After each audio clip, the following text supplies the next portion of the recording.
tanto te morís de espanto y casi miras como distinguido. Si cada tanto acunas en tu encanto y era tu mundo del ideal. Y su ideal, mi ideal, el de aquel se puede... Buenas noches, bienvenidas y bienvenidos a Último Bondi. Último Bondi es un programa desarrollado por el colectivo Más Igualdad en colaboración con la plataforma Camacuá y Caras y Caretas TV. Les pedimos a todos los que nos están siguiendo habitualmente que se acuerden de compartir nuestros contenidos por sus redes, que es la forma de ayudarnos a difundir y a valorar el esfuerzo que hacemos nosotros y todos quienes colaboran con este programa. Como todos los martes, traemos una propuesta para conversar con invitadas e invitado que vamos a pasar a presentar y a desarrollar en este momento. Vamos a hablar de un tema omnipresente en la vida de todos nosotros, que de 2x3 se hace más presente, especialmente en invierno, cuando todos nos enfermamos y requerimos asistencia, pero que de una manera o de otra vertebra una parte de nuestra sociedad, de nuestro sistema de protección social, que hace en mucho a la equidad de las personas, al bienestar, al ejercicio de derechos. Vamos a hablar de salud y en particular de sistemas de salud o de un sistema de salud. Y bueno, y para eso invitamos a Alicia Ferreira Maya.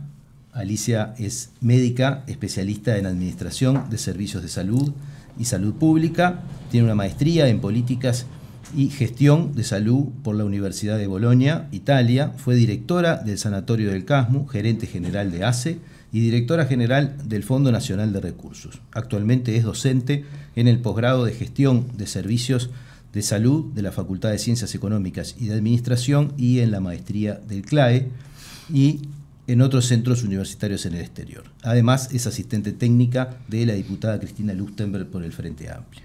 Nos acompaña también el doctor Federico Preve Coco, médico, especialista en neurología, profesor adjunto de neurología del Hospital de Clínicas de la Universidad de la República.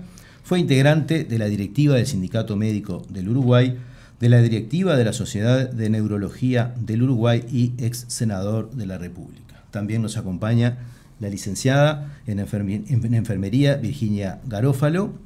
Ella es especialista también en administración de servicios de salud y medicina crítica, exdirectora de gestión de riesgo y calidad de ACE y actualmente integra la Comisión de Asuntos Gremiales de la Asociación de Nurses del Uruguay y el cogobierno universitario por la lista de egresados en enfermería. Como en todos nuestros primeros bloques de nuestros programas, vamos a tratar de discutir, de conversar, de intercambiar sobre cuál es el objeto de este programa, y para eso yo les voy a dejar planteada esta idea de discutir qué es el sistema, nuestro sistema integrado de salud, en qué medida es un sistema, en qué medida está integrado, en qué medida es nacional, también me faltó la dimensión nacional, ¿verdad? Y qué podemos decir de él, a sabiendas que ha sido el desarrollo de una política pública muy importante de los gobiernos progresistas que han venido y que vinieron a transformar y transformaron, de hecho, una práctica de un conjunto de disciplinas integradas, ¿no? Bajo distintas formas organizativas desde siempre en nuestro país, pero que quizás en otros momentos no compartían esta característica, ¿no? O esta pretensión de integración y de funcionamiento sistémico. Así que por eso es la problematización que queremos plantear al inicio. Y bueno, no sé quién quiere arrancar. Alicia. Bueno, primero que nada quiero agradecer la invitación a este panel, a este conversatorio y sobre todo por compartir la mesa con Virginia Garófalo y con Federico Preve, con quien nos conocemos, sobre todo con Virginia hace mucho tiempo, y además plantear que es un tema realmente interesante porque, como bien decías, abarca un tema que es omnipresente, pero además que ha sido muy discutido y que sigue siendo muy discutido desde que justamente se inició el Sistema Nacional Integrado de Salud en el año 2007 con la ley 18.211. Entonces yo para plantear un poco por qué es un sistema de salud. Bueno, las definiciones del sistema de salud, de los países que tienen sistema de salud, y de la OMS y todos esos organismos, es que es un conjunto de infraestructuras, de servicios de salud, de hospitales, policlínicas, centros de salud, es un conjunto integrado que tiene un cometido, que es mejorar la salud de la población, pero además está regido por una política específica. Y nuestro Sistema Nacional Integral de Salud, que antes no existía el sistema, porque fue creado por una ley, ¿sí? La ley de creación del Sistema Nacional Integral de Salud. Entonces, ¿es un sistema de salud? Sí, es un sistema de salud. ¿Por qué integrado? Bueno, en el momento que se planteó el llamarle sistema integrado, la idea es porque integraba prestadores públicos y privados, ¿no? Esa es la integración. Y en eso, tal vez, y sin tal vez, no se logró que el sistema se integrara. Hay algunas experiencias, hubo algunas experiencias, pero muy puntuales en algunos lugares, sobre todo en primer nivel, pero realmente no, por lo menos en mi modo de ver, no hubo realmente una integración como estaba por lo menos planteado al principio, incluso una integración territorial y una integración que pusiera en el centro a la persona. Bueno, eso creo que no se logró. Federico, adelante, Diana. Bueno, muy buenas noches a todas y todos, y es un placer estar compartiendo con ustedes, pero siguiendo un poco el hilo de lo que hablaba en este momento Alicia, creo que esta reforma surge fundamentalmente con una situación muy crítica en el país, o sea, la salud estaba en un quiebre total. Veníamos de cierre de instituciones, de financiación por parte de lo privado fundamentalmente, y a nivel de lo público existían elementos fundamentales donde se daba aquella frasecita tan ¿no? que nos rompía tanto los oídos, de una salud de pobre para pobres, ¿no? Cuestión que evidentemente con esta ley y con las administraciones subsiguientes se logró modificar, ¿no? y muy sustancialmente este tema. Creo que este sistema tiene dos elementos que son fundamentales, que es la accesibilidad y la equidad en las prestaciones. Creo que pasa por ahí los dos elementos claves y los dos elementos más importantes. Y considero que se podría discutir muchísimo sobre el Sistema Nacional Integrado de Salud. Lo que decía Alicia con respecto de la integración es un tema que, en vista de la existencia de competencias, ¿no? de esa competencia que existe entre lo público y lo privado, esa integración no es muy sencilla, es muy difícil, pero también esa integración a veces no se da dentro de los prestadores públicos, ¿no? Donde en realidad, en vez de darse esta situación, lo que sí se hace, por ejemplo, son ventas de servicios o intercambio de los servicios. Lo que sí podemos plantearnos que este sistema generó elementos que fueron claves, ¿no? Y fundamentalmente me parece a mí que uno de ellos es el tener el cambio de modelo, ¿verdad? El modelo asistencial que es fundamental, que si bien se ha generado un primer nivel que hoy podríamos decir que está en sus inicios, ¿no? Todavía está en sus inicios. Si hubiera sido en ese momento, o si se hubiera trabajado más en profundidad todo lo que tiene que ver con el Sistema Nacional Integrado de Salud y su rol en el cambio de modelo, hubiera sido totalmente revolucionario. Y fundamentalmente también se da aquello de que los usuarios en realidad ven la salud y ven la enfermedad, o sea, ver la enfermedad, la ven, o sea, el sistema de salud, lo ven cuando se encuentran enfermos. Sí. Entonces, eso que nosotros hablamos de derecho, hablamos de bien público, ¿verdad?, que es la salud como tal, no se ve desde la promoción y la prevención de salud. Por eso lo importante de este sistema es tratar de cambiar esa cultura, que se intentó fuertemente en sus primeros momentos de cambiar la cultura de los usuarios, que el usuario fuera el centro, ¿verdad?, de la atención, pero que fundamentalmente tuviera en cuenta la prevención y la promoción de salud como elementos claves y no solamente la parte asistencial. Entonces era un sistema necesario, tenía que estar, quizás era coyuntural en ese momento, que se podía haber pensado, ¿no?, en el sistema único de salud, que llevó muchas discusiones en sus inicios para llegar a él, pero bueno, son periodos de transición, creo que hoy estancados, ¿no?, y que hay que retomarlo y hay que poner la salud nuevamente. Creo que después de la pandemia quedó en un limbo. La salud tiene que estar presente como un elemento clave en toda discusión. Federico. Bien, primero que nada, muchas gracias por la invitación, y es un placer compartir la mesa con ustedes, con Alicia y con Virginia, y bueno, contigo, Juan Pablo, también. Es un tema muy abstracto, ¿no? Como para que las personas puedan recibirlo, si no están empapados o si no piensan mucho en eso, pero por eso voy a intentar una pequeña bajada a tierra, ¿no? O sea, capaz que lo logro, capaz que no, pero decir, hay una persona en Pueblo Valentín, en el interior de Salto, ahí entre Salto, Tacuarembó y Rivera, que tiene hipertensión, bueno, ¿no? Y bueno, y esa persona que tiene hipertensión de repente puede tener trabajo o no puede tener trabajo, puede estar en caja, no estar en caja.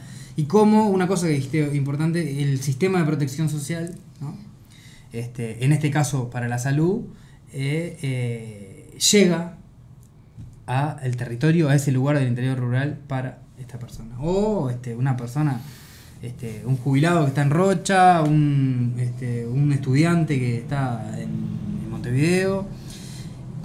Entonces, cómo esas personas en realidad a través de un sistema de protección social asisten su salud o sus procesos de enfermedad. Y entonces ahí lo que propone un sistema es basado en 4 o 5 ejes centrales. Cómo le da herramientas a esa persona, cómo el Estado llega al territorio a cada uno de estos lugares para brindarles cobertura en salud y en enfermedad. Por eso se dice que el sistema tiene principios, y nuestro sistema de salud en particular tiene como demasiados principios, pero por poner algunos ejemplos está la universalidad, ¿no? O sea, que no quede nadie fuera del territorio nacional, que no se te caiga nadie de la mesa, ¿no? Que no se te caiga nadie, que nadie quede sin asistencia en determinada, la universalidad, o sea, que sea de cobertura total. Eso es una de las patas importantes de nuestro sistema. Pero esto también trae de la mano un par de cuestiones que tienen que ver, uno, con la sustentabilidad económica, que es otro de los ejes importantes del sistema, ¿no? Cómo los gobiernos y el Estado se va haciendo cargo de poder atender a aquella persona que es hipertensa, que está en Valentín, a esta persona que de repente tiene asma y vive en una zona metropolitana y demás, o cómo tiene que operar aquel que está en Melo, y la sustentabilidad del sistema, que no se te quede nada afuera, y después dos elementos que son centrales al momento de la atención sanitaria, que uno tiene que ver, tan entrelazados y son parte de la misma unidad de pensamiento, si se quiere, pero una es la equidad, ¿no? Como aquella persona que se atiende en ACE y está en Pueblo Valentín, esta persona que se atiende en el sistema mutual y está en el área metropolitana, o aquel que tiene un seguro privado, más o menos tienen un perfil equitativo de por lo menos una base de prestación uniforme, ¿tá? No solo que sea universal, sino que sea lo más equitativo posible. Y acá entra la mano la calidad de la atención. Para dar estos 4 principios, por poner 4 principios, hay personas que pueden, pero el principio de sustentabilidad es necesario para que el sistema sobreviva. El principio de calidad y de equidad tienen que ver con una posición de idea, de un marco de idea ideológico, ¿no? Y la universalidad también, ¿no? Que no quede nadie por fuera de la cobertura del sistema. Entonces, en base a eso hay que plantearse objetivos y demás. Creo que nuestro sistema se plantea en la ley mucha cosa de la que obviamente no logra dar respuesta después en cada consulta o en territorio y demás, pero bueno, plantea una matriz de componentes articulados, de que sean servicios de salud, la infraestructura, los recursos humanos, prestaciones, pone un montón de elementos articulados en un sistema para ir avanzando en base a estos principios. Y creo que un sistema se trata de eso, ¿no? Después podemos empezar a discutir qué calidad, cómo compara la atención en salud de Juan de Pueblo Valentín con aquella que está en Rocha y que está acá en el área metropolitana, que algunos tienen más acceso a unas cosas y otra, el que se atiende en ACE, el que se atiende en el sector mutual y demás. Pero bueno, en base a los principios. Y después tenemos algunas herramientas que el sistema sí planteó bastante fuertes, y que algunas avanzaron y otras quedaron planteadas por lo menos para problematizar y para ir dando pasitos muy cortos. El gran cambio creo que fue en el modelo de financiamiento. El sistema se crea de una forma robusta en su financiamiento, y si bien hay cosas para avanzar importantes en el financiamiento, la creación del Seguro Nacional de Salud, el Fondo Nacional de Salud y cómo el sistema se va a financiar y se va a sustentar en el tiempo, más allá de aportes de rentas generales y más allá de 4 o 5 elementos dispersos aún no articulados o no coordinados, como sanidad militar, policial, o sea, como 3 o 4 recovecos que hay que juntar en el mismo paquete. El sistema pone arriba de la mesa un sistema de financiamiento que va a dar prestaciones y que va a dar sustentabilidad en el tiempo al sistema, y me parece que es el gran cambio. Después se propone cambios en los modelos de gestión, se propone cambios en los modelos de atención que, por lo menos a mi criterio, quedaron como... hay muchos intereses corporativos en juego, muchos. Creo que son las trancas para avanzar, tanto en lo asistencial directo como en la perspectiva de la gestión. Y en la perspectiva de la gestión, para avanzar, lo primero a problematizar de hoy para adelante, y ya voy a poniendo una cosa en el tercer bloque, es los dineros son públicos. A partir de ahí tenemos que empezar a discutir. Tenemos un sistema mixto de gestión, hay una gestión privada y una gestión pública. Hay un gasto de PIB de cerca del 10%, del 9,5, 10,5, depende de cómo se tomen ahí algunos números, yo no soy especialista en eso. Pero el 70% del gasto del sistema, o casi el 80%, son dineros públicos. Y otra parte es dinero de bolsillo que termina siendo público, diferente pero público. Y hay una parte de dinero sí que son más independientes. Pero entonces ahí el tema de la calidad, la equidad y el Estado hasta dónde llega y cómo brindamos esa cuestión, hay que discutirlo. ¿Por qué no avanzamos en mucha cosa? ¿Qué intereses hay que tocar y hay que negociar? Y bueno, y un poco para poner a tierra. Y tiene que ver con los intereses de algunos prestadores del interior, con la calidad de atención que se le brinde a Juan en Valentín, los intereses de algunas otras cuestiones que tienen que ver de repente con medicamentos de alto precio, como le va a Marta en Rocha, y los intereses de quien dirige ACE, como le va hoy a Pepe acá en el área metropolitana, que de repente no tiene un April para su hipertensión. Entonces ahí hay una cuestión que es de diseño y después hay cuestiones que son más políticas, ¿no? Bueno, Federico ya se metió un poquito en el segundo bloque, en el tercero se metió, sí. algún reclame, pero me parece bien interesante porque de una manera u otra, Alicia hizo el planteo más abstracto, genérico, que permitió la entrada teórico también de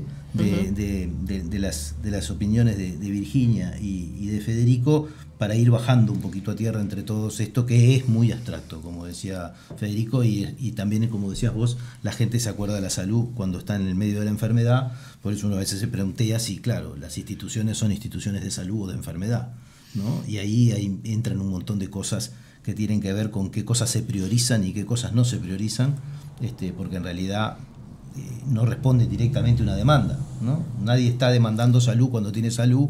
Por lo tanto, hay algo ahí que es una construcción cultural e institucional difícil de hacer, que además involucra a muchas otras instituciones que no tienen nada que ver con el sistema de atención, ¿no? Porque exacto. Como la escuela, el agua, mirá vos que trajiste el agua, ahora justo trajiste el agua. Pero creo que hay algunas cosas que me parecen fundamentales que quedaron arriba de la mesa, que es esta idea de, algo tiene que hacer funcionar esto, tiene que ser sustentable, ¿no? Y por lo tanto hay algo que viene siendo un garante de que esto funcione a través de las reglas de juego, pero también y especialmente a través de lo público, y lo público es una cosa mucho más expandida que la atención de ACE. Y eso me parece una cosa a apreciar que muchas veces pasa desapercibida, porque realmente el sostenimiento de las instituciones privadas, o bueno, no sé si privadas está bien decirlo, bueno, ¿no? De las instituciones, lo que le decimos las mutualistas, le decimos los uruguayos, tiene mucho que ver con lo público, aunque la gente no lo perciba de una manera o de otra, porque hay una garantía del Estado, no solamente para 2x3 salvar alguna que se funde, como hubo que hacer históricamente y como estamos volviendo a ver situaciones por el estilo, sino porque hace al funcionamiento cotidiano de eso. Y en todo esto aparece esta otra discusión, que es la que estábamos planteando para el segundo bloque, que tiene que ver con la calidad y la equidad en el acceso universal, ¿verdad?, a derecho a la salud, por decirlo de alguna manera. Así que con todo esto vamos a venir en el segundo bloque en un minuto. No se vayan, que ya seguimos en Último Bondi.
Seguimos en este segundo bloque de Último Bondi. No se olviden de compartir por sus redes sociales esta información para poder colaborar con la difusión de estas ideas y de este esfuerzo colectivo para poder promover una discusión política informada y una reflexión con mejor calidad.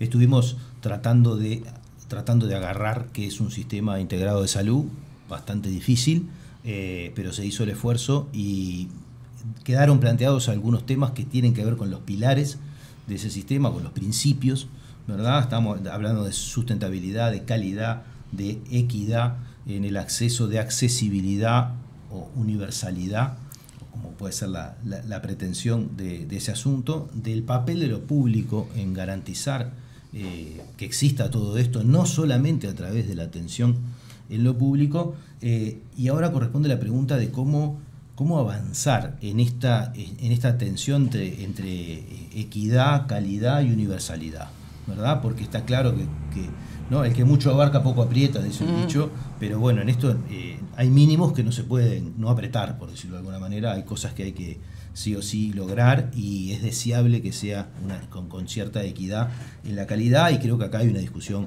que ya Federico la traía un poco hoy. Hay primero inercias organizativas, ¿no? Culturales de decenas de años, ¿no? De la formación original de lo que había en toda la prestación de servicios antes de que esto se quisiera pensar como un sistema, ¿no? De hecho, podríamos decir que de hecho había ya, ¿no? Una cosa que sin reglas ni nada funcionaba. Bueno, todo el mundo se proveía de salud. Teníamos una cobertura relativamente universal para lo que es América Latina, ¿verdad? Bastante distante de lo que es hoy, y mucho más distante en calidad todavía, ¿no? Que eso me parece importante. Entonces, por ahí empieza esta discusión de la equidad y de la calidad y de la universalidad. Alicia. Bueno, antes de arrancar. Sí, porque en realidad lo que quería hacer era enganchar un poco con lo que vos dijiste y que dijo Virginia también, sobre que en realidad la salud no es solo los servicios de salud, y recordar que seguramente todos los que han estudiado los determinantes de la salud, ¿no? Que en general lo que vos hablabas, ¿no? Que incluso hace muchos años, en 1934, un canadiense que se llamaba Marc Lalonde planteó que la salud tiene determinantes. Uno de los determinantes son los servicios de salud, pero en realidad es uno de los determinantes menores. Todos los demás determinantes, ambiente, genética, tienen mucho más importancia en el resultado en cuanto a bienestar, en cuanto a salud de las personas, que haya muchos hospitales, que haya muchos centros de salud.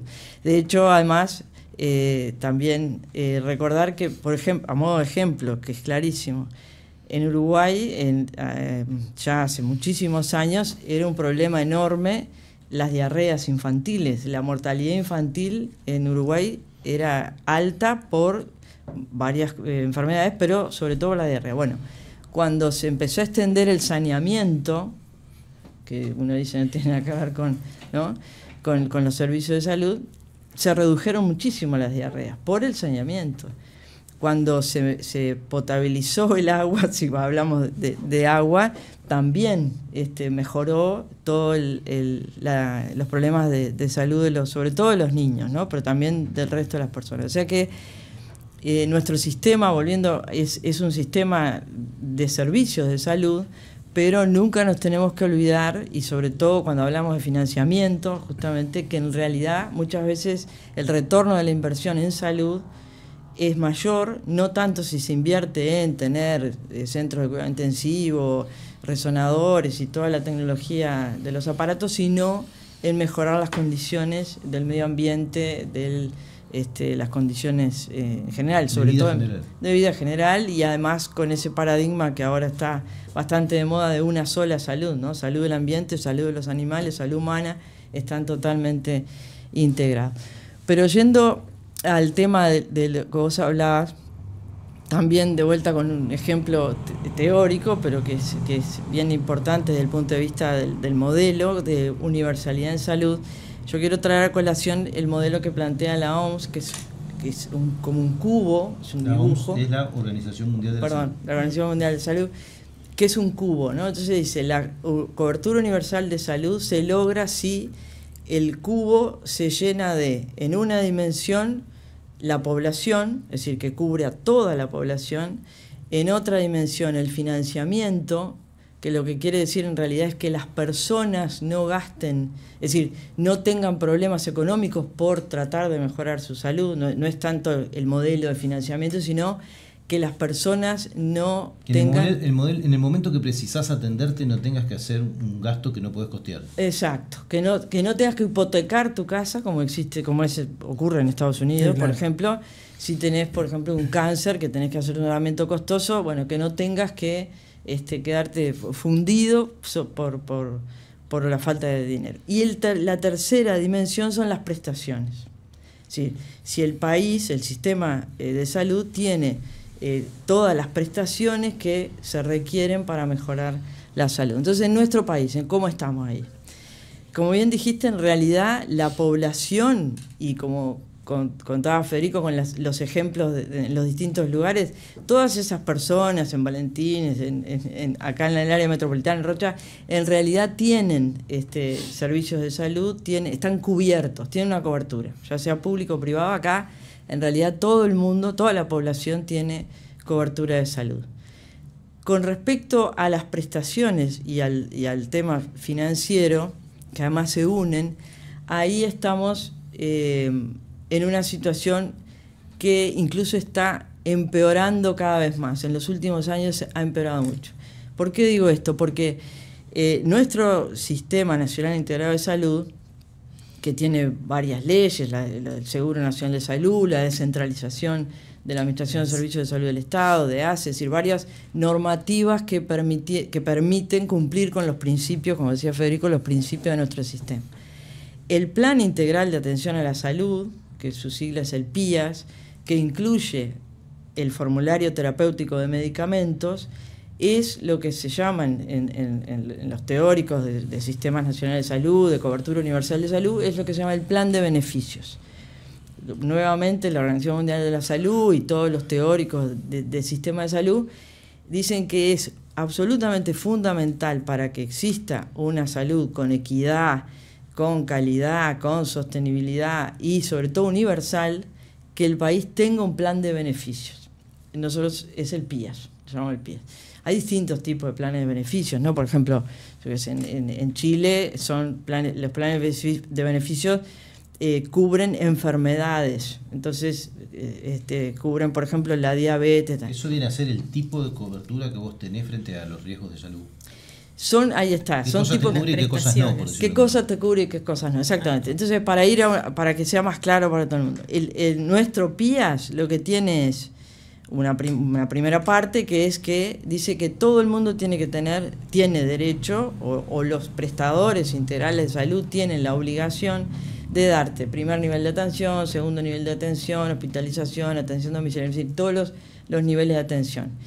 Y la segunda parte, que es el anexo del PIAS, tiene un listado taxativo de todo, por ejemplo, todos los estudios diagnósticos que las instituciones, las mutualistas y los hospitales tienen la obligación de brindar a la población. Entonces están todos listados, todos los estudios diagnósticos de cabeza y cuello, de estudios abdominales, están todas las ecografías, todo, tomografía, está listado taxativamente todo lo que es obligación, que si vos te enfermás, si vas a tu mutualista o vas a un hospital de ACE o a un centro de salud, ese centro tiene la obligación de hacerte esos estudios si son necesarios, obviamente.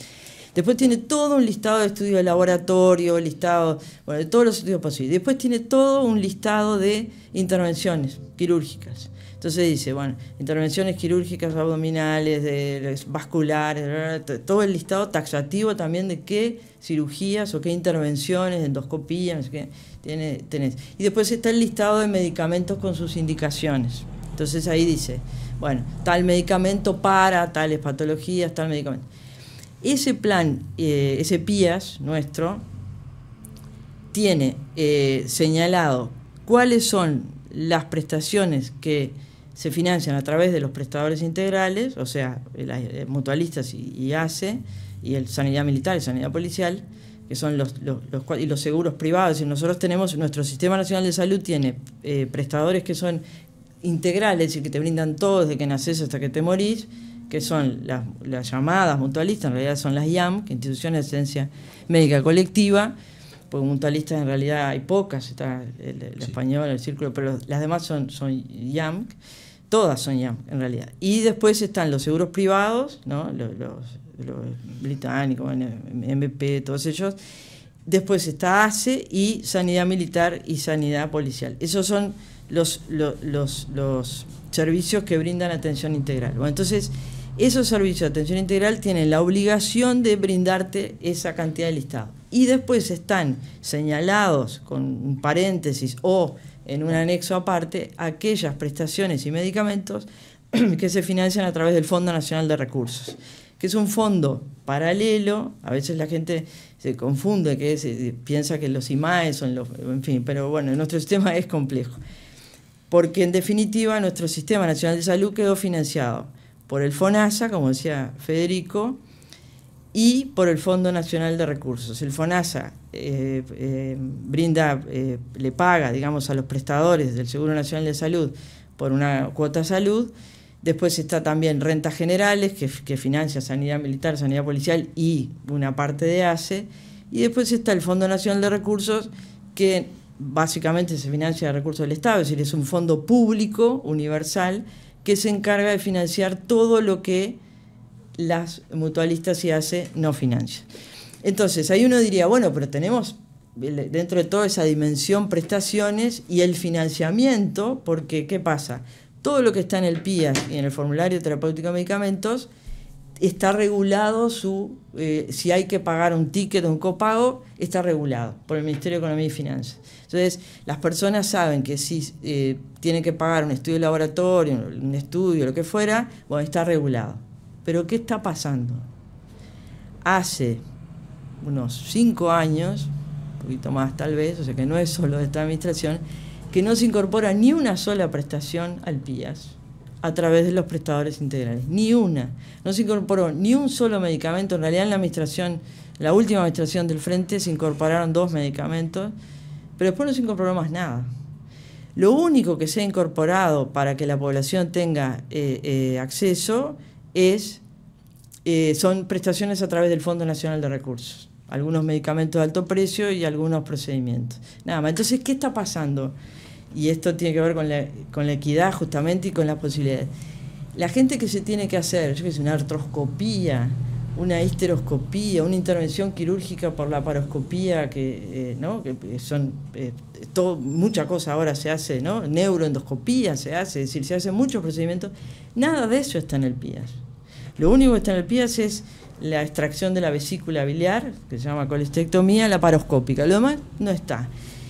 No están todas las nuevas procedimientos, estudios diagnósticos, no están en el PIAS. Entonces, ¿qué pasa? Cuando la gente va y precisa una de esas prestaciones, las instituciones de asistencia médica colectiva le cobran una cifra que es muy variada. Sí, algunas mutualistas te pueden cobrar 20.000 pesos para hacerte una cirugía laparoscópica y otras te cobran 15 y otras te cobran 50.000.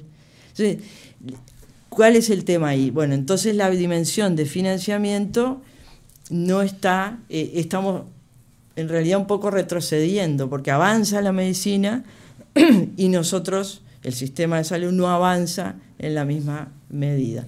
Y una última cosa, digo rapidito, el tema también de la equidad está no solo en todo el sistema de salud, por esos problemas que decíamos, sino en el financiamiento entre ACE y las instituciones, y incluso dentro de ACE, cuando se generaron las regiones de salud, recuerdo que se hizo un trabajo con el Ministerio de Economía y se vio que la región norte de Uruguay, de ACE, tiene mucho menor financiamiento que la región sur y que la región este. Entonces también hay un desequilibrio o una inequidad entre la población que vive en Salto, como decía Federico, y la que vive acá. Ahora, antes que ya así lo incorporan, porque creo que Alicia puso un montón de información, mucho, pero ayudó Perdón. mucho. Pero describiste y nos ayudaste a todos en el trabajo de no sé si se entendió un poco, porque yo creo que sí, que por lo menos se entendió que existen distintos tipos de prestación, por decirlo de alguna manera, vinculados a esto, unas de carácter más general que son cubiertas por todas las instituciones y otras que vienen por el Fondo Nacional de Recursos, y que dentro de las instituciones existen aquellas que están en la ejecución pública y las otras que están en la ejecución privada. Todas están en los dos, es decir, todo lo que está en el PIAS tiene la obligación, claro. Las personas estén donde estén tienen que recibir todo eso. Exactamente. Y que dentro de lo público incluso hay distintas, ¿no? Está la policial, la militar, ACE. Pero todos tienen, ¿no?, que brindar y todas tienen que brindar esa. Tienen... Ahora, vos decías que en este desfasaje, por decirlo de alguna manera, entre el avance de la medicina con nuevas técnicas y nuevos medicamentos y demás cuestiones, como que lo público ha quedado congelado. Lo público no, quedó congelado todo. Pero digo, esto abre a mercado, abre al mercado la prestación de esas soluciones. Es, ¿no?, que hace que lo público y sanidad militar y sanidad policial brindan todas estas prestaciones nuevas que no están en el PIAS, porque a esta altura es como, no sé, hay cirujanos, por ejemplo, que no saben operar ya a cielo abierto, cortando el abdomen. Todo se opera ahora por la laparoscopía. Y no está en el PIAS. Entonces, ¿qué hacen? Lo hacen igual, pero las personas de ACE, Sanidad Militar y Policial, lo reciben sin costo. Ahora, si sos afiliado a una mutualista, tenés que pagar. Yo lo que agregaría a lo que dice Alicia, que me parece que es importantísimo, que a esto lo que le faltaría sería un marco jurídico para que nuevas prestaciones se incorporen, ¿verdad? Y que de alguna manera se pueda llegar, ¿no? O sea, que todo el mundo tenga derecho a esas a esas nuevas. Ya existe, perdona Virginia, ya existe el marco jurídico. Lo que tiene que haber es voluntad política del gobierno de incorporar estas nuevas prestaciones. Sí, pero se maneja más en muchas oportunidades más por la voluntad, ¿no? que por la obligatoriedad. Quizás en algunas cosas habría que plantearlo como obligatorio, porque si a veces uno lo deja librado al azar, las decisiones después terminan siendo decisiones que no van en el camino, ¿verdad?, que tiene que ver con el usuario. Yo agregaría, y teniendo en cuenta lo que ya planteó Federico con respecto a esto de la calidad fundamentalmente, y más un tema que me gusta y me encanta hablar sobre la calidad de la atención de los usuarios. Yo creo que los usuarios hoy por hoy recorren diferentes caminos, y es como dice él, no tienen esa continuidad asistencial. No existe un proceso asistencial donde el usuario sale de una puerta y sabe a qué puerta ahí está, se contacte con el primer nivel de atención, y si necesita un segundo nivel de atención, pase ese segundo nivel de atención, y si necesita un hospital de referencia, tenga un hospital de referencia. Eso en realidad en ACE se intentó hacer, y de hecho se trabajó muchísimo. Se trabajó en un tema de territorialización que era fundamental, donde allí se ponían, por ejemplo, dónde estaban en el mapa, ¿verdad?, del Uruguay, se ponían dónde estaban los consultorios, dónde estaban las policlínicas, dónde estaban los hospitales, dónde estaban los hospitales de referencia, cuál era el trayecto que tenía que hacer el usuario, pero había una falta de coordinación, o sea, había un quiebre en esa coordinación y en esa continuidad en la atención. Hasta se escribieron procesos asistenciales. Esa señora que iba y consultaba por una hipertensión, había un proceso, justamente un proceso asistencial escrito, donde decía: esa paciente tiene que ser vista por fulano de tal, por mengano, tiene que contactarse, si no le podemos hacer los exámenes acá, se lo podemos hacer en otro lugar. Había un proceso asistencial y eso se cortó. Eso hoy por hoy ya no está. Y había, y lo voy a decir porque soy licenciada en enfermería y lo tengo que decir, hay una dificultad tremenda de recursos humanos, porque hay una superposición de recursos humanos y hay una superposición de técnicas y superposición hasta de tecnología, ¿verdad? Donde, por ejemplo, el Hospital de Durazno tiene... Un ejemplo, no cualquiera, por ejemplo, tiene tomógrafo el Hospital de Durazno y el Sanatorio de Durazno también tiene tomógrafo. Y cruzando la calle, ¿tá? Los dos tienen tomógrafo, cuando en realidad, por ejemplo, no hay un tomógrafo en otra localidad de Salto que sería importante tenerlo. Entonces, esa continuidad y esa calidad de atención, esos tiempos, esa oportunidad que tiene el usuario, muchas oportunidades se pierde. Y también, ¿por qué se pierde? Porque los recursos humanos no son la cantidad suficiente que se necesitan. Por ejemplo, en lo que tiene que ver con los licenciados en enfermería, el equipo básico de atención, ¿verdad?, en el primer nivel de atención obligatoriamente tiene que existir con una licenciada en enfermería. Hoy no hay. No existen. En muchos de esos lugares hay médicos que suplen esas coordinaciones, cuando en realidad el médico tendría que estar para otra función, ¿verdad? Se generó en algún momento algo que se llamaba una unidad de enlace, la cual también desapareció, no se continuó con esa unidad de enlace, pero son elementos que son importantísimos y que hay que tenerlos en cuenta. Los equipos tienen que estar conformados, el primer nivel tiene que estar fortalecido, es fundamental. No hay que aumentar el número de camas de los servicios de emergencia. No tiene por qué llegar el usuario a la emergencia. El paciente tiene que ser atendido, el usuario tiene que ser atendido en su lugar, en su momento y cuando realmente lo necesite. Ese hipertenso, por ejemplo, no tiene por qué llegar a un hospital, ¿no? Cuando en realidad la prevención y la promoción se puede hacer en esos centros, con el personal suficiente, con enfermería suficiente, con equipos interdisciplinarios suficientes, y esos recursos hoy por hoy no están. ¿Por qué puede pasar todo esto? Bueno, por varias cosas. La competencia entre lo público y lo privado está, los usuarios también a veces deciden más por lo privado que por lo público, por su hotelería, porque tienen cosas que les llaman más la atención, entonces lo toman para ese lado, o sea, prefieren. Y el marketing, ¿no?, también. El marketing, y también porque en realidad ellos van por las cápitas, ¿no? Lo privado va por la cápita, y en realidad si se igualara, ¿no?, si se igualara lo que decía él, la ley de mercado en realidad para lo público no existe, para lo privado sí, y entonces en este caso sería lo que más perjudica esa equidad, esa calidad y esa atención oportuna que nuestros usuarios tendrían que tener. El sistema tendría que tener. Bueno, mucha cosa arriba de la mesa, ¿no? Voy a poner algún ejemplo al revés de lo que mencionaba hoy, digamos, de lo más abstracto a de lo más concreto. Y usando también algunas de las cosas que dijo Alicia, mencionando a la LON, a los determinantes de salud a nivel de la población, pero que lo vemos en digamos, las personas los niños que no tienen buena alimentación y tienen anemia, los ancianos que también tienen dificultades en sus soluciones habitacionales y bueno, tienen problemas vinculados con enfermedades respiratorias en el invierno y demás. Hablando en abstracto, decíamos lo del agua potable y lo de saneamiento como dos cuestiones que han cambiado la historia de la salubridad de la humanidad. Pero yendo a algo más concreto, la flexibilización de la política contra el tabaco, como uno de los principales determinantes del cáncer, ¿no? Que es una de las enfermedades de mayor mortalidad en la demografía actual, la segunda, si consideramos las cardiovasculares todas juntas, y la enfermedad que va a ser la enfermedad del futuro cuando logremos controlar un poco más que es del presente, pero que va a ser la primera en el futuro si logramos controlar un poco más la patología cardiovascular.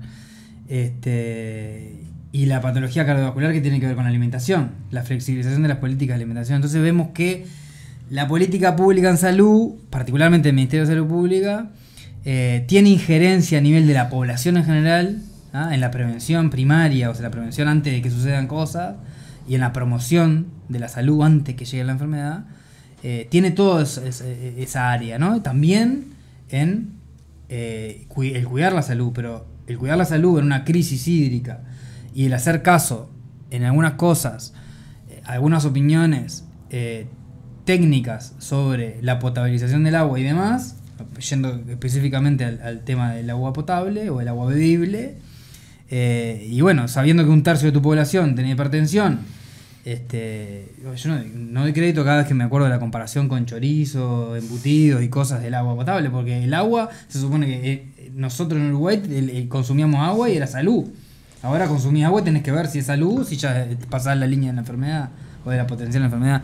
Entonces todas esas cosas son una de las cosas muy importantes que tiene que hacer el Ministerio de Salud Pública, cuidando la salud de la gente. Hoy están descuidados. Tiene que ver, yo me imagino, la pelea del Ministro de Salud Pública en un Consejo de Ministros tiene que ser por la inversión en obras para cuestiones que tienen que ver con la salud. Digo esto porque me parece que ahí empieza, ¿no?, lo importante para que todas estas personas, que son 3,5 millones que estamos distribuidos por todo el país, no enfermemos o no lleguemos a enfermar.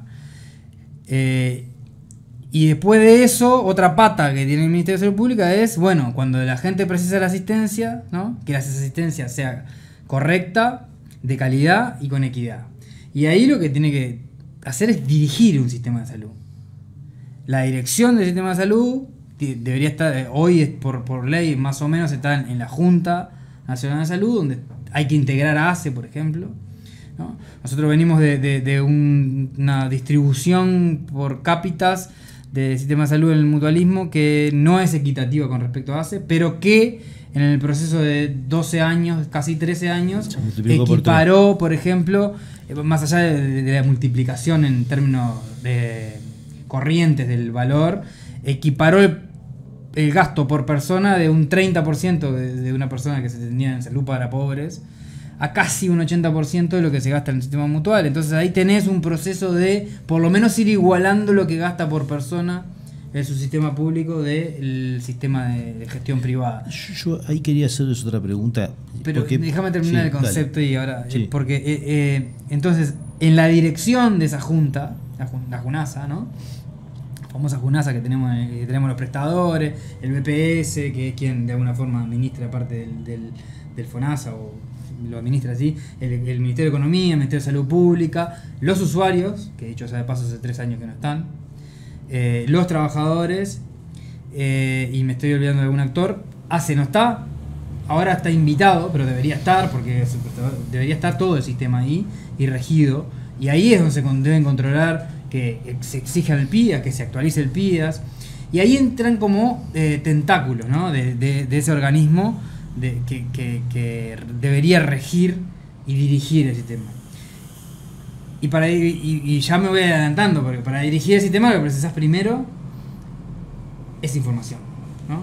Para tener poder, más allá de tener el dinero para financiar la atención, tenés que tener información para ver si están gastando bien, si te están informando bien, si no te están informando bien.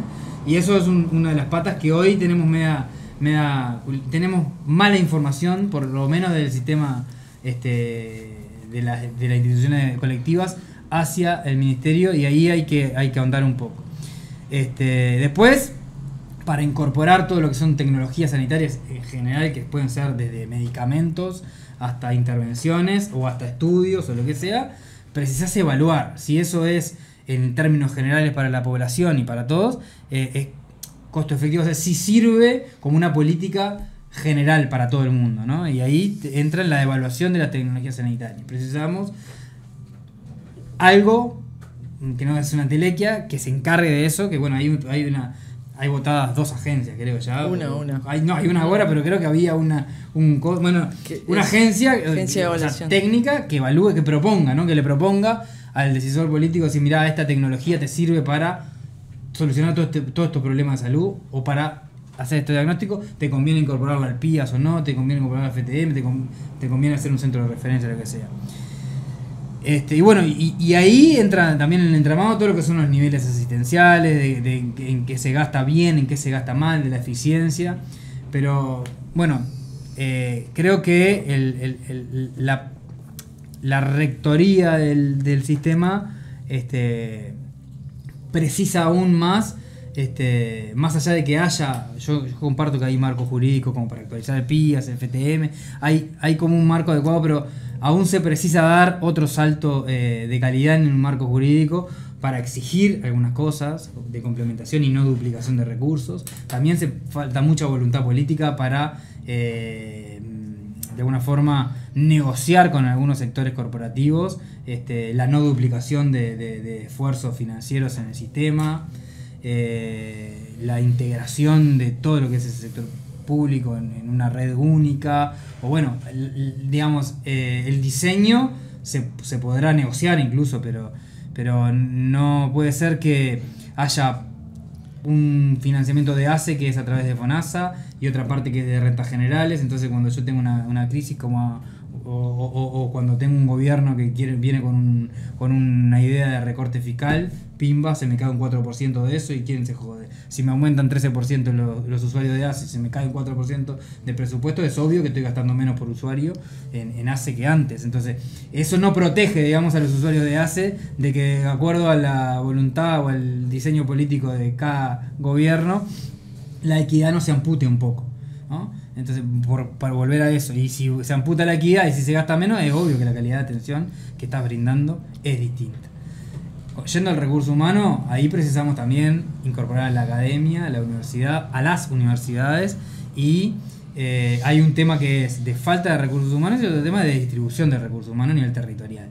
Para todo eso precisamos políticas de Estado que incorporen desde que la persona estudia hasta que se radica, o sea, porque una persona que estudia en el área metropolitana tiene un 90% de chance de seguir viviendo en el área metropolitana. Entonces precisamos descentralizar la formación para tener después recursos humanos de atención en el interior. Algunas cosas se han avanzado, pero bueno, esa articulación importa también, y tiene que ver con la equidad territorial en este caso, de la asistencia. Me quedo por acá porque me extendí un poco, perdón. Todos me complicaron un poco el panorama. No esperaba otra cosa. Pero dentro de todas esas, porque este capítulo, este bloque que venía a querer hablar de la equidad, por decirlo de alguna manera, yo creo que concurrieron muchas cosas que van problematizando el asunto.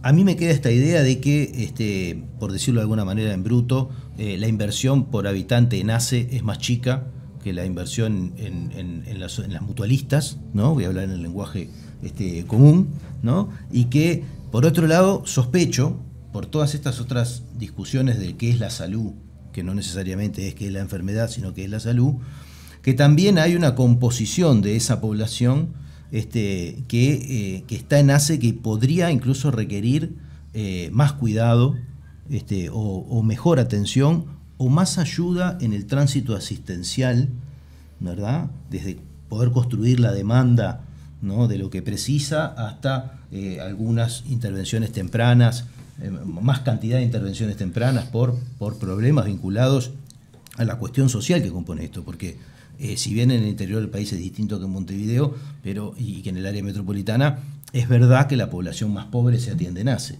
Entonces, si se atiende en ACE y todavía arriba tiene menos presupuesto que per cápita, ¿no? Además de que está más precarizado, podríamos decirlo, o más frágil, en el sentido que puede ser recortado más fácilmente, ¿no? Sin lo demás. Los que venimos de lo social siempre decimos que si las clases medias escapan del problema, pobre de los demás, ¿no? Porque las clases medias son las que tienen voz política como para reclamar, ¿no? Y en general quienes menos tienen menos voz, y entonces es más difícil reclamar. Y otra cosa que me parece que vos trajiste y que tiene que ver con esto de cómo seguir una trayectoria asistencial y cómo discutir los costos y demás, es la información, ¿no? Porque yo lo que me pregunto a esta altura del partido es, atrás de todo esto está lo público, y está lo público y estatal incluso, ¿no? Porque es el regulador. Entonces, si eso se retira, no hay nada, ¿no? O sea, en el sentido de que vamos a la jungla y que muchas cosas de las que conocemos, incluso en el sistema privado, se caen, ¿no? Si no existiera este acompañamiento fuerte y financiamiento sostenido y garantido del Estado.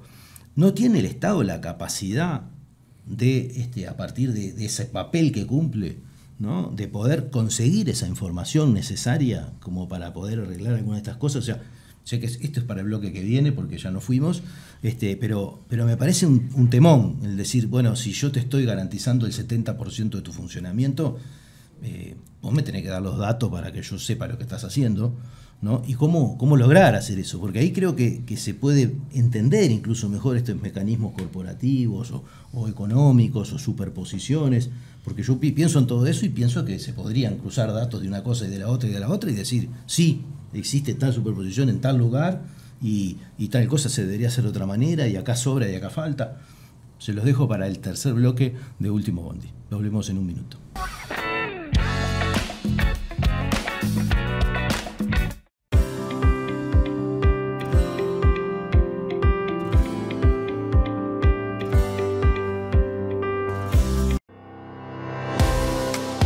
Nos une la defensa del trabajo y el derecho al descanso, apostando a crecer juntos y juntas. Nos une la memoria y una historia de lucha que llevamos con orgullo. Nos une jugar y divertirnos sintiéndonos iguales, caminando, sin dejar atrás a nadie. Nos une la democratización de la palabra. Nos une lo que nos emociona y moviliza. Nos une compartir y soñar el futuro. Con AEBU tenés derechos. AEBU, un sindicato, una comunidad.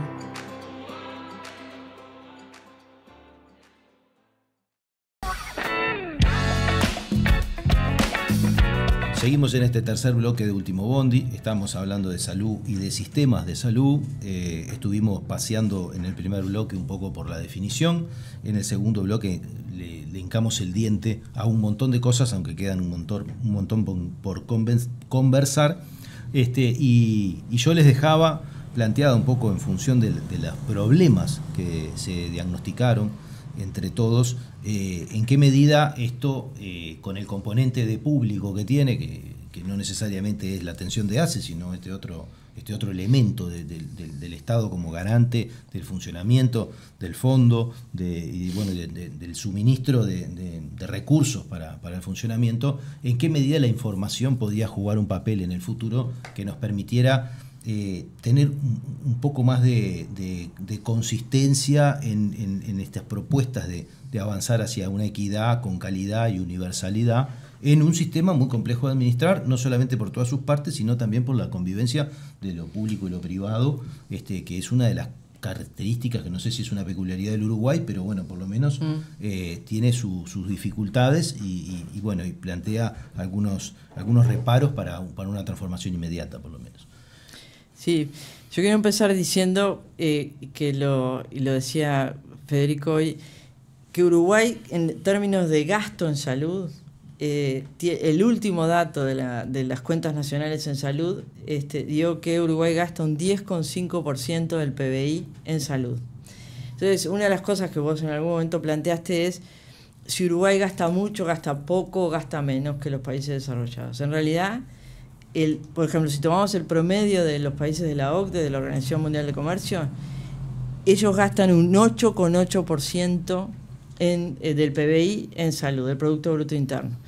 Estados Unidos gasta alrededor de un 16%, lo cual es un disparate, es el país que más gasta en el mundo, sin embargo no necesariamente tiene calidad de atención. Los países europeos, Gran Bretaña, Francia y tal, eso andan en el 10 y poco por ciento. O sea que nosotros gastamos un porcentaje del Producto Bruto Interno en salud que es similar, es uno de los más altos de Latinoamérica y el Caribe, y es similar a los países europeos. Te voy a interrumpir porque no interrumpimos nunca. O sea que acá el tema no sería como en la educación el 6+1, ¿no? Acá ya estamos... Acá estamos, en gasto estamos bien. Estamos bien. Hay que mejorar el gasto. Igual la eficiencia. Un 10 nuestro no es un 8 de Europa, ¿no? O sea, en términos absolutos. En términos absolutos. Es mucho menos. No digo eso porque me parece importante, porque a veces hay cosas que precisan mínimos absolutos, no solamente relativos. Sí, pero... está bien. Sí, ni que hablar. Bueno, pero dentro de ese 10%, otro dato que es importante, y lo hablabas vos recién sobre el papel del Estado y lo público, nosotros gastamos un 6,93%, es el gasto público en salud, de ese 10,5%, el 6,93% es gasto público.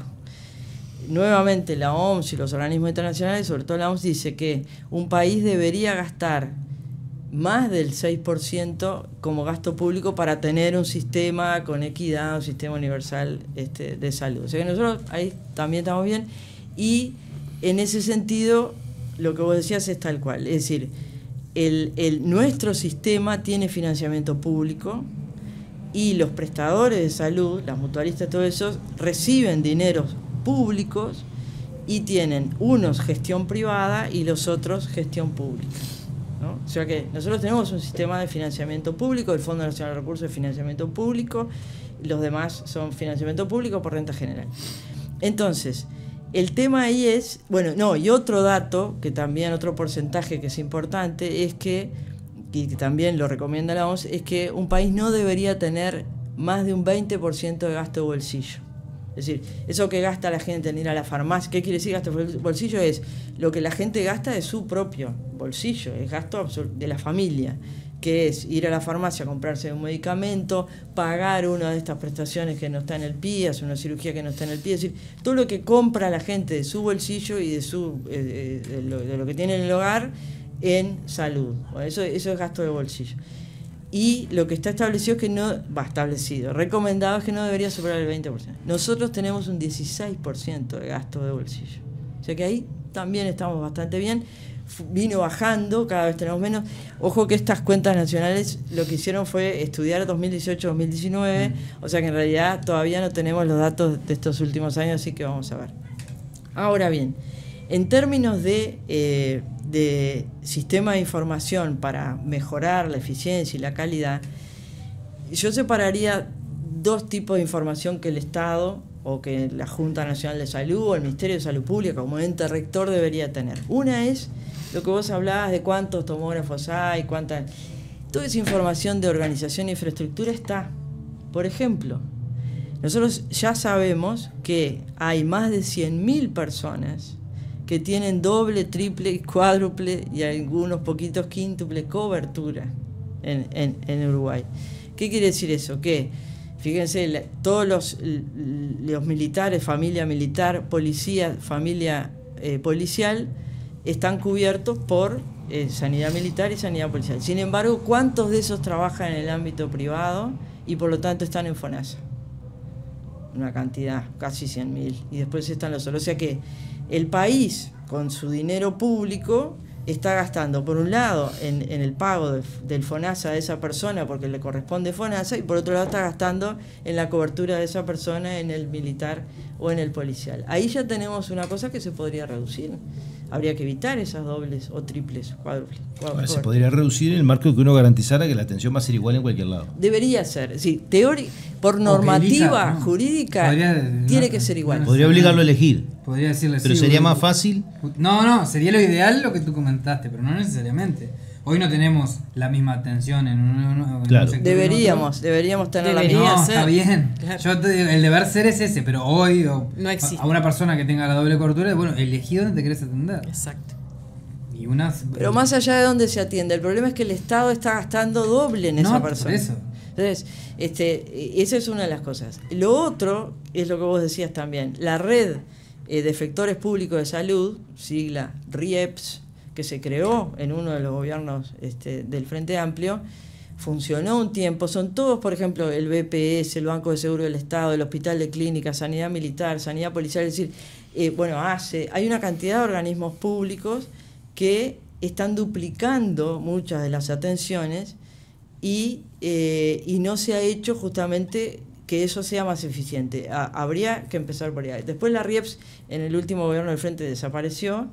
Ahora vi que había en la última rendición de cuentas, la pusieron de vuelta, pero no sé, creo que no funciona. O sea que ahí hay otra de las cosas que se podría hacer para mejorar lo que es la eficiencia en salud. Y lo otro, y termino por acá en cuanto a la equidad, es que, también lo decía Federico, es que la cápita de ACE, en el 1000 y pico, casi 1000 en realidad, un poco menos de 1000, no, 500.000 en realidad son los afiliados por FONASA ACE, en eso se cobra lo mismo que el privado, porque la cápita es la misma.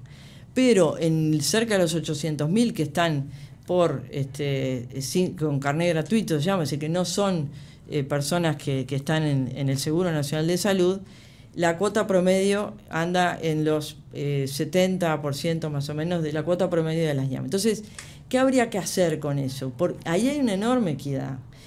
En los países donde hay un sistema similares al nuestro, y Colombia, por ejemplo, es uno, todos tienen lo que se llama el grupo poblacional o las prestaciones subsidiadas. ¿Esto qué querría decir para Uruguay? Querría decir que las personas que no están en el Seguro Nacional de Salud, es decir, que no aportan, que por lo tanto no están dentro de FONASA, deberían estarlo, y quien debería pagar por esas personas es el Estado, tanto como el aporte patronal como el aporte del trabajador. Eso es lo que se dice como fonasear hace, se dice. Bueno, lo de fonasear hace puede interpretarse de otras maneras. Yo lo que creo es que... Eso es equiparar, por lo menos. Eso sería... tomando en cuenta que ACE tiene otros servicios que no tienen las IAMC, ¿no? El laboratorio de Rego, el Piñero del Campo, hay varias unidades ejecutoras que ACE tiene que las IAMC no tienen, ahí habría que financiarlos por otro lado. Pero en lo que respecta a la atención típica de policlínica, ambulatoria y hospitalaria, la cápita debería ser lo mismo. Pero incluso habría que ir más allá, porque las personas que están en ACE con carnet gratuito y que no están por lo tanto en FONASA, no tienen derecho a elegir. Entonces, ¿por qué esas personas que tienen mayor vulnerabilidad, por qué les coartamos la libertad de elegir? A todos los demás pueden elegir. Es más, pueden elegir atenderse. Elegir en dónde atenderse, para dónde afiliarse. Ahí sí sería fonasear. No sé si es fonasear. El verbo fonasear no me gusta.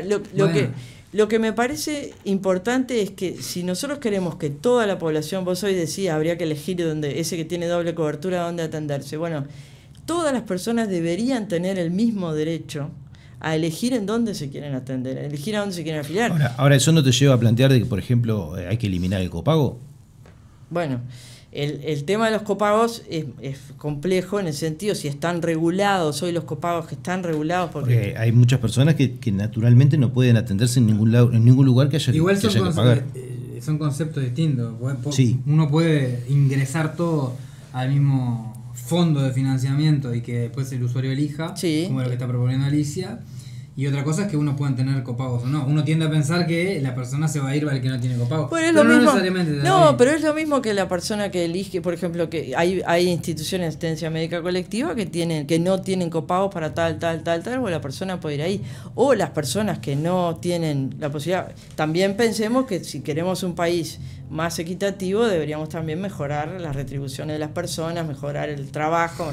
La idea es que el desempleo caiga muchísimo, en fin, todo sería saludable. Tiene que ser saludable de todo punto de vista. Pero a lo que voy es que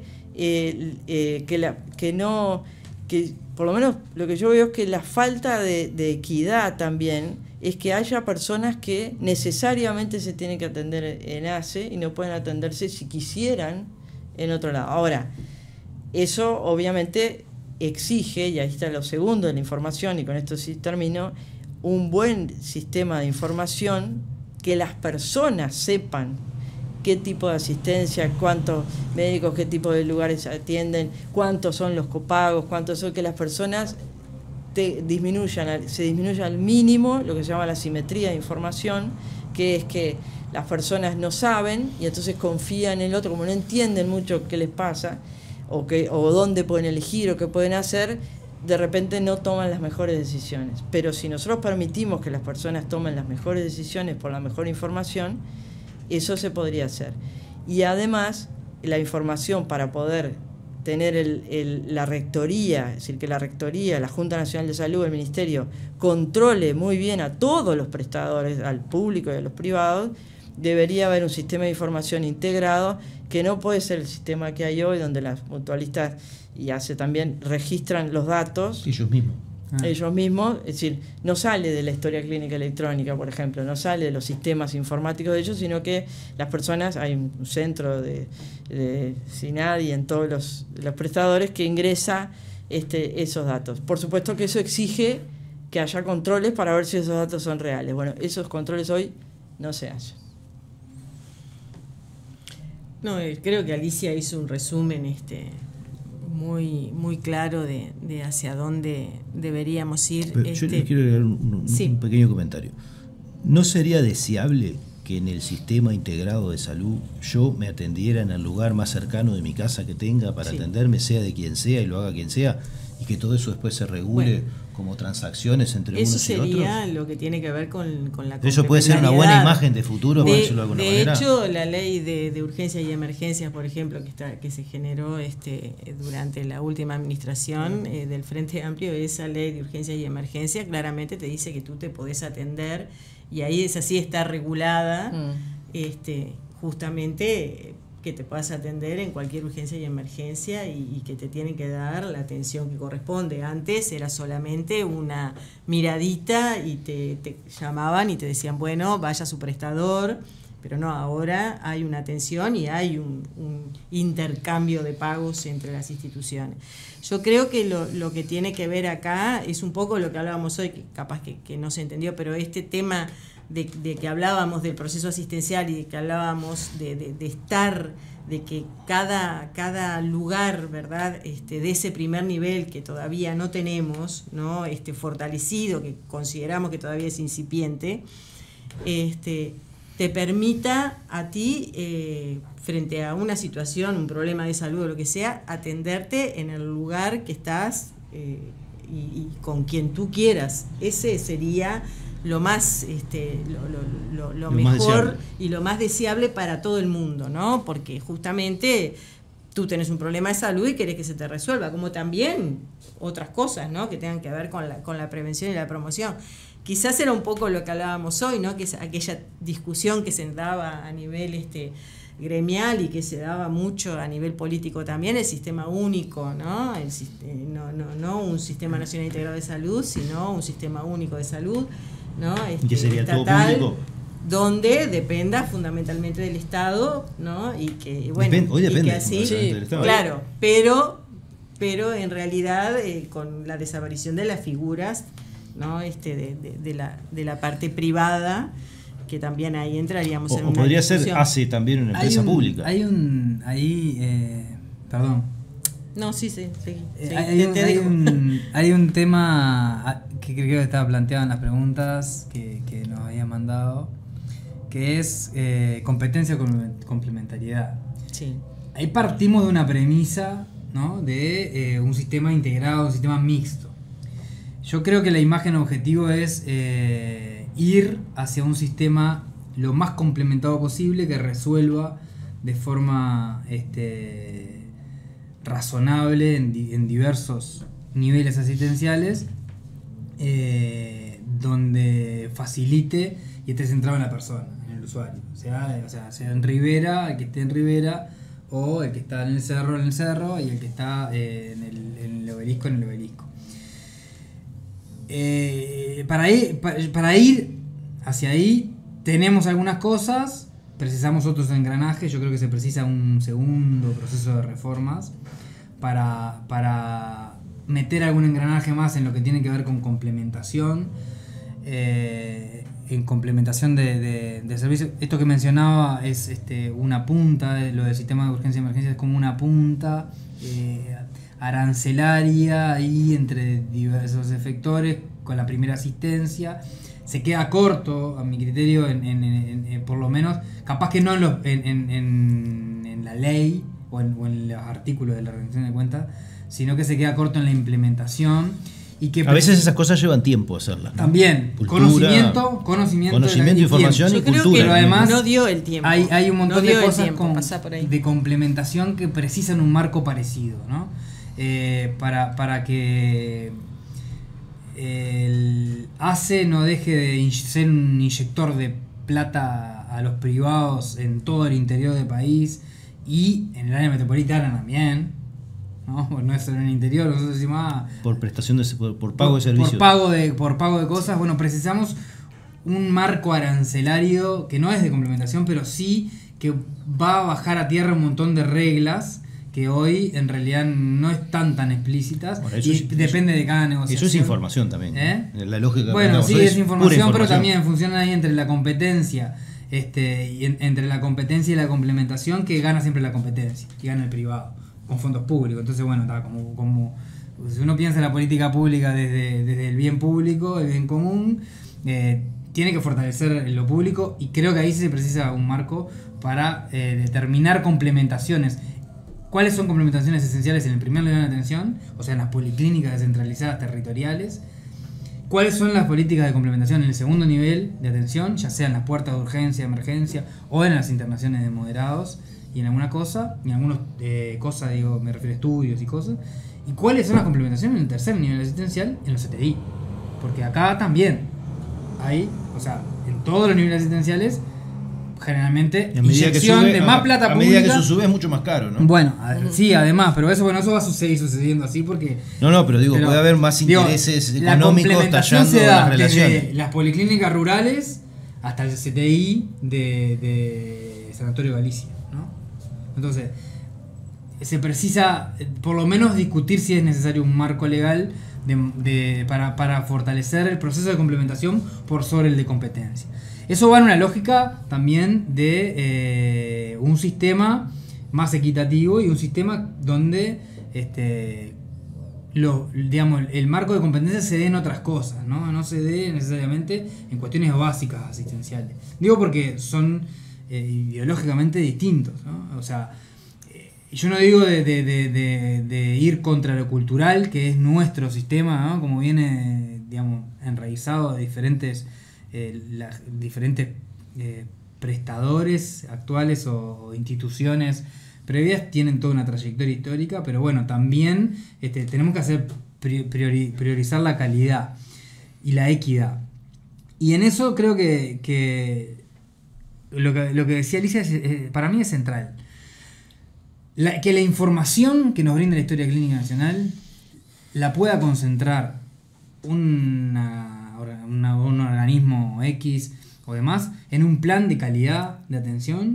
O sea, que tengas, yo preciso estos 20 indicadores de primer nivel, estos 20 indicadores de segundo nivel, estos 20 indicadores de tercer nivel. Pertinente una precisión. Cuando están hablando de eso no están hablando de los datos de las personas, sino de las acciones médicas que involucraron la historia clínica. Sí, está, pero yo te estoy hablando, por ejemplo, ¿cuál es la tasa de reconsulta en la emergencia de la Española, el Círculo Católico y ACE, Y con eso, bueno, voy a poner este sistema de atención a emergencia mejor que este, mejor que este, mejor que este. ¿Cuáles Y la opinión son las de la tasas gente, ¿no? de resoluciones de problemas en las policlínicas? Eso- ¿Cómo? La opinión de la gente. También, sí, Eso también. estaba- Sí, las Pero bueno, encuestas, indicadores encuestas de y satisfacción. recoger esos indicadores directamente de los sistemas de todos los prestadores y en base a esos indicadores, bueno, poner información pública, así bueno, así se comporta la médica uruguaya, así se comportan los prestadores públicos, los prestadores privados y demás. Usted compare y si tiene el financiamiento más global y uniforme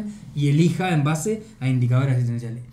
Para eso también se precisa negociación, política, digamos, de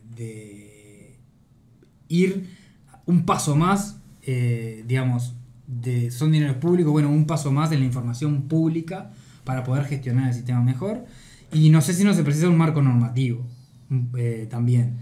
Entonces, creo que un plan de calidad que tenga como un sistema universal de información para que la rectoría pueda ser más potente y para que se planifique en política pública de acuerdo a información, es necesario que información que muchas veces hoy no la tiene el Ministerio de Salud Pública, la tiene cada prestador, está fragmentada, no hay un acceso razonable para el diseño de política pública. Eso es central, primero saber dónde estás parado para ver para dónde vas a ir. Y después políticas de complementación, más allá de lo que precisa, ahora sí hace, ¿no? De un rediseño institucional, un rediseño institucional que pueda flexibilizar los mecanismos, cómo gestiona sus recursos humanos, por ejemplo, cómo hace las compras, por ejemplo, un rediseño que desconcentre poder real, ¿ah? Que profesionalice la gestión hasta donde considere que es profesionalizable, ¿no? Que no puede ser los cargos de director, subdirector y hasta de jefatura, cargos políticos, no. Los cargos políticos son 10, 20, no sé cuánto, pero es el directorio, las gerencias, los directores regionales y de ahí para abajo profesionalizar la gestión, poner gente que sepa de gestión real, que a dirigir un plan. El plan sí sale, es un plan político. O un plan con una matriz política, ¿no? Pero el plan sale del directorio, de las gerencias. Después quien ejecuta el plan tiene que saber de gestión, de mesogestión, de microgestión. No puede ser gente que por cuota política llega ahí. Bueno, la profesionalización, la desconcentración en 4 o 5 haces, ¿no? A nivel Uruguay. No puede ser que un directorio gestione 1,5 millones de usuarios asistenciales. O sea, digamos, no está bien esa concentración de resolución. Termina en una cuestión burocrática que cuando llega a la resolución, seguramente esa persona, digamos, ya su problema de salud o se agravó o ya es otro. Entonces, precisa que no se le recorte presupuesto, sí, claro. Mejorar un montón de cuestiones de gestión, de desconcentración de poder, y después podríamos seguir. Yo creo que a futuro, y para terminar, se precisa un ACE fuerte con mayores recursos, con mayores posibilidades de gestión, menores burocracias. Ahí hay varios escenarios. Uno es el cambio de artículo de la Constitución del 220 al 221 para flexibilizar la gestión. Hay quienes dicen que no es necesario, que se pueden hacer otro tipo de mecanismos de contratación pública para agilizar su gestión. Lo de la regionalización y la desconcentración creo que es, por suerte hoy, bastante uniforme en la izquierda de que es necesario, y lo de la profesionalización es un elemento central. Y después, como política pública nacional de largo plazo, tenemos lo de los recursos humanos, que hay que sentarse con las universidades, porque tiene que ver, el futuro de eso tiene que ver con la UDELAR, sí, pero también con las otras universidades. Eso es la cantidad de médicos que hay por cada médicos, licenciados en enfermería, licenciados en un montón de cosas. Tecnólogos de otras. Por eso, a ver, fisioterapeuta. Que haya un plan para por producir ejemplo, lo que se precisa. Uno de los problemas, tenemos dos problemas. No, eso lo es. En Uruguay tenemos dos problemas enormes, en salud, por lo menos, que es la salud mental y la rehabilitación. Por poner dos ejemplos que tienen que ver con esto que decía. Para la rehabilitación, lo que precisás es todo menos médico. Médico, alguno. Y para la salud mental, muchas cosas también, ¿no? Y para la salud mental, sí, muchos psicólogos, o sea, el tema de la carencia de recursos humanos, creo que desde el punto de vista médico lo que hay que es tender a pensar en cómo redistribuimos los recursos a futuro en el territorio, ¿no? Y cómo generamos equidad en el pago del recurso humano, la redistribución. Pero creo que lo que precisamos pensar como recursos humanos son los psicólogos, los trabajadores sociales, los licenciados en enfermería y todos los licenciados. El sistema de salud. Bueno, sí, pero eso precisamos, pero en eso hoy estamos carentes, estamos en, digamos, en el rojo total. Solamente una cosa, porque el caballero me hizo una usurpación. No, para nada, no. Yo me había hecho un punteo porque me parecía importante para el cierre. Creo que el fortalecimiento de los sistemas de información es fundamental y manejar un grupo de indicadores, aquel famoso cuadro de mando, ¿no? Donde cada uno de nosotros nos definíamos determinados objetivos. Es un elemento clave y fundamental para la calidad de la atención y que exista que sea real, ¿verdad? Porque nosotros, vos cuando vas a hacer una encuesta de satisfacción a un usuario, el usuario rara vez te va a decir, esto me está, en la salud es muy difícil que se exponga de esa manera. Hay un elemento que es clave, que era lo que hablaba ahora Federico, que es para mí la redistribución de los recursos humanos, pero redirigiendo también los recursos económicos, ¿verdad?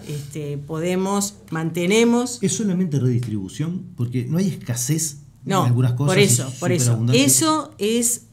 redistribución, por ejemplo, en muchas oportunidades tú tenés en algunos lugares personal que lo podrías llevar hacia el primer nivel y que de alguna manera no quieren ir al primer nivel o no están de acuerdo, ¿verdad? O consideran de que el lugar de ellos es donde están y que por lo tanto... Entonces, en muchas oportunidades esa redistribución del personal se podría dar porque no hay dificultad en la formación. Podría haber metas territoriales, o podría haber, obligarlo no podés. Un elemento clave que era que era lo que planteaba Federico y que tiene que ver que en realidad los médicos, por ejemplo, tienen su propio gremio, ¿verdad? O sea, tienen sus gremios, trabajan de una manera mucho más corporativa que quizás el resto de las disciplinas, de los cuales funcionamos dentro de los sindicatos de base. Entonces hay cosas que a veces el punto clave es el tema de la negociación. El trabajo en red, como decía Alicia, eso es fundamental y era lo que hablábamos hoy, que tiene que ver con un proyecto de complementariedad claro y real, no en los papeles, que a veces no existe en lo público tampoco, ¿verdad? A veces tú tenés que a un paciente que lo ven en urología en el Pasteur, tenés que trasladar el paciente al Pasteur porque el médico no se traslada a la Puerta del Español a ver el paciente, ¿no? Entonces estamos hablando no solamente de esto público y privado, sino también dentro de lo público. Exacto. El fortalecimiento de la rectoría, que no lo voy a explicar porque me parece que ya... Y el tema de la formación de recursos humanos de todas las disciplinas. Nosotros hoy, a nosotros, dentro de lo que tiene que ver con la formación de los licenciados en enfermería, el presupuesto de la facultad es muy poco, es poquísimo. En este momento tenemos 3.500 estudiantes de la licenciatura rezagados que no se han podido recibir. Y eso puede llegar a ser un quiebre importantísimo en el sistema de salud. ¿Por qué? Porque los licenciados en enfermería tienen muchísimas funciones, hemos llegado a tener funciones hasta de dirección, pero tenemos funciones de dirección intermedia, gestionamos todos los días y hoy por hoy estamos en un problema bastante importante. Tendría que haber una relación 1 a 1, médico-enfermero, y sin embargo no existe, no está. Y tenemos una ley la cual también nos ampara y es una ley que no la podemos aplicar porque realmente hoy por hoy suplen a los licenciados en enfermería, los auxiliares.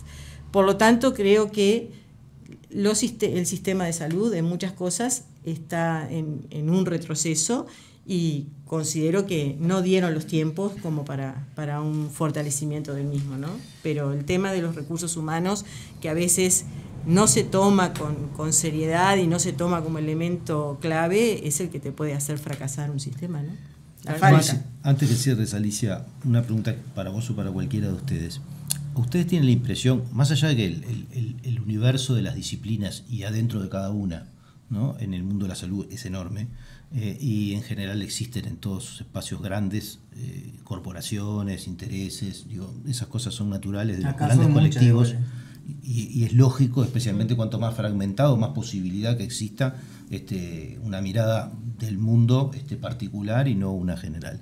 Pero podríamos pensar de que en el universo de los médicos, hablando ampliamente, estas ideas pueden ser bien aceptadas, pueden ser bien entendidas, pueden ser promocionadas. Esa es una primera pregunta. Y la segunda pregunta es, especialmente ustedes dos que han estado en política, ¿el sistema político entiende esto? ¿Los políticos entienden esta discusión sobre, por ejemplo, el papel de la información en la definición de la gestión? Porque a mí me ha tocado lidiar con la construcción de información, por ejemplo, y yo sé que es una cosa que después, cuando está hecha, tiene una aceptación bárbara, pero hacerla, financiarla, lidiar con cada uno de los actores para que se avenga a... Te voy a decir dos cosas. Te dejo cerrar. Bueno.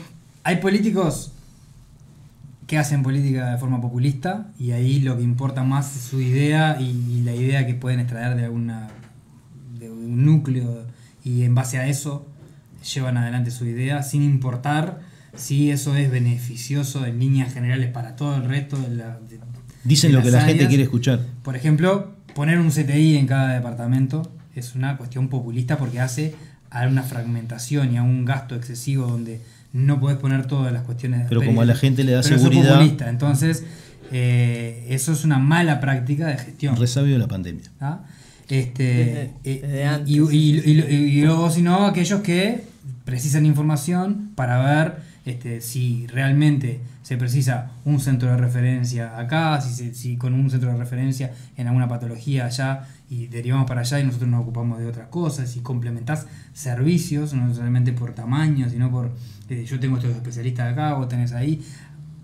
Esa es información y diseño de política basada en el empirismo, digamos, lo que tenés, y después en lo que se precisa, ¿no? Eso es, digamos, es un perfil mucho más técnico de hacer política, y creo que se precisa, en base, contrario a lo otro que es muy populista, digamos. Te dejo, Alicia, porque si no ya hablé mucho. No, yo concuerdo con todo lo que ellos dicen. Con respecto a lo que vos preguntabas específicamente, yo creo que si bien nosotros somos un país que tiene su propia cultura, ¿no?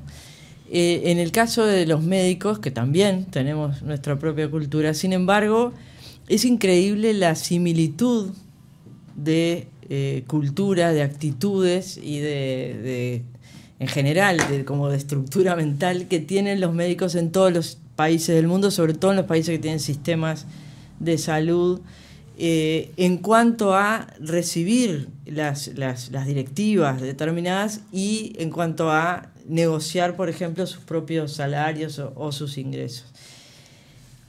¿Qué quiero decir con esto? Que si bien nosotros somos bastante particulares, hay estudios, modelos, estrategias pensadas en varios países del mundo, hay muchas publicaciones, ¿no? Diríamos ríos de tinta escritos justamente por la gente que estudia este tipo de requerimientos de recursos humanos, de comportamiento de recursos humanos, de la necesidad de redistribuir, que nosotros deberíamos tomar en cuenta. Es decir, que el sistema político, lo que vos preguntabas, debería tomar en cuenta. Yo creo que en el caso del sindicato médico, Federico puede hablar más que yo, porque estaba más ahí, pero en realidad yo creo que tienen justamente la característica es el estudio, el análisis y buscar evidencia, y esta palabra es importante, que permita tomar las mejores decisiones. A su vez, nosotros tenemos, tanto en la Cátedra de Medicina Preventiva como dentro del Ministerio, la División de Economía de la Salud, el área de Recursos Humanos, han hecho muchos estudios. Por ejemplo, dentro del Ministerio se hizo estudios sobre el número de recursos humanos de distintas características en cada uno de los prestadores, dónde están. El observatorio, ¿no? El Observatorio de Recursos Humanos. En la Cátedra de Medicina Preventiva de la Facultad de Medicina hay un análisis sobre las necesidades y requerimientos. Hay muchísima información que se puede utilizar. Ahora bien, Lo digo además porque uno de los temas, mejor dicho, el temario o el módulo que doy en el posgrado, en los posgrados es sistemas de información para la salud o sistemas de información gerencial para la salud. Y una de las cosas que termino siempre diciendo es quienes toman las decisiones, en todos los casos, ¿no? Pero en salud, es decir, quienes están en el nivel jerárquico alto, quienes son los políticos que toman las decisiones en políticas públicas, la información que reciben debe ser la que ellos pueden administrar. No tiene ningún sentido llenar de indicadores, de datos, de cantidad de información que después el que está ejerciendo, el que va a tomar las decisiones, no tiene tiempo de mirar, no tiene tiempo de analizar, no tiene tiempo de evaluar. Por eso, incluso una de las cosas que ocurre, yo lo viví siendo gerente de ACE, quien está dirigiendo muchas veces no tiene tiempo.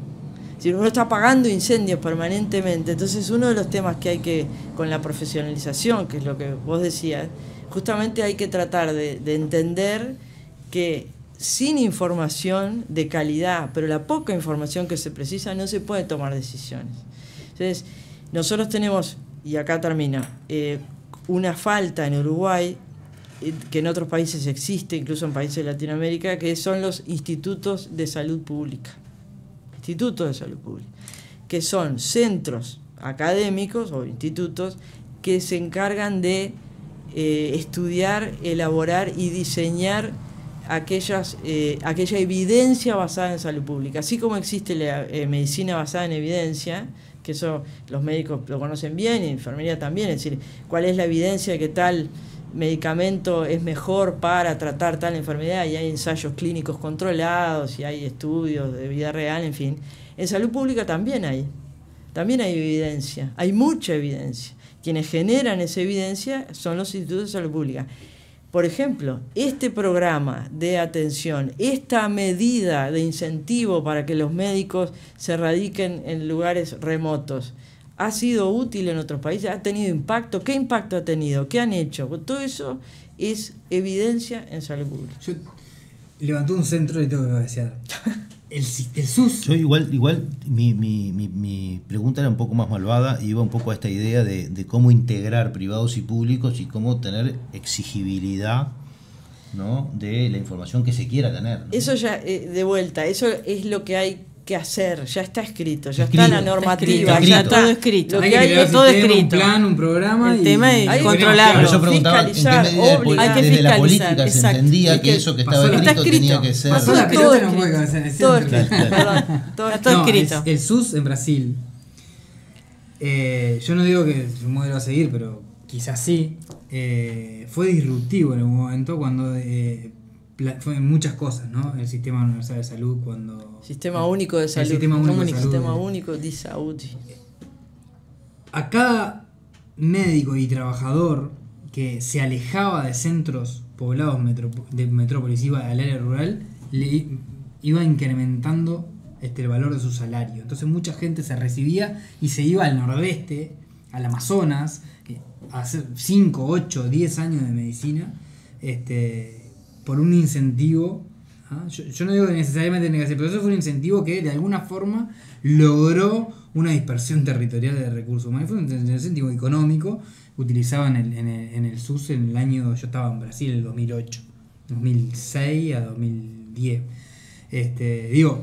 Por ejemplo, si nosotros queremos priorizar la no medicina, solo la plata, ¿no? Igual, no, perdón, bueno, pero en realidad el médico que está en el interior no puede habitacionales. venir a hacer posgrados acá, no puede tener reuniones clínicas acá. El que vive, yo sé, en Tacuarembó, los médicos que están en Tacuarembó les cuesta mucho más llegar, conversar, hacer ateneos con los que están acá. Acá está el conocimiento. Entonces, irse. Hoy hay mucho más está la telemedicina, Hay que hablar. Y mucha más cultura, ¿no? La reforma del trabajo médico. La parte buena de la pandemia es que nos dejó una cultura de virtualidad. La reforma del trabajo médico con la alta dedicación, podemos integrarlo con la telemedicina, podemos integrarlo con un plan nacional de residencias que desconcentre del área metropolitana y podemos tener otro incentivo. O sea, sí, pero tus hijos, tu familia van a ir al teatro, al cine. Porque vos vas a criar a tus hijos y vas a conocer a tu pareja, sea cual sea, en el lugar donde estudias. No vas a conocerlo a 400 kilómetros. Tenés que estudiar por suerte ahora la carrera de medicina, por lo menos, de enfermería está hace más de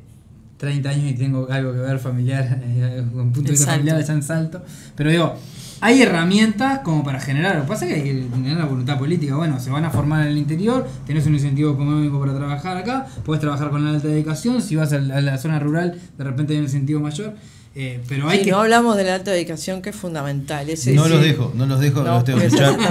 Los tengo que echar porque aparte si levantás otro centro... No, hay varios centros porque el modelo médico hegemónico apareció arriba de la mesa. Y los usuarios aparecieron poco. Vamos a tener sé que vamos a tener... Yo sabía que habría una caja que era difícil. Yo los nombré, me pareció que era importante. Pero hay que reformar el trabajo de todos. Tendremos que seguir trabajando. Es enorme el tema. Lo que pasa que nos recontrapasamos de hora, pero valió la pena. Les agradezco mucho de verdad.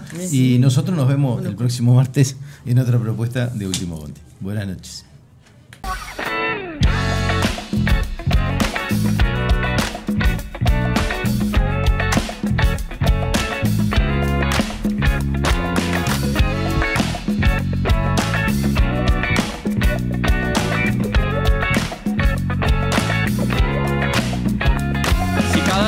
Te morís de espanto y casi miras como distinguido. Si cada tanto acunas en tu encanto y era tu mundo del ideal. Y su ideal, mi ideal, el de aquel se puede mirar desde lo distinto. Si por las noches compartís el tinto con ese que piensa solo.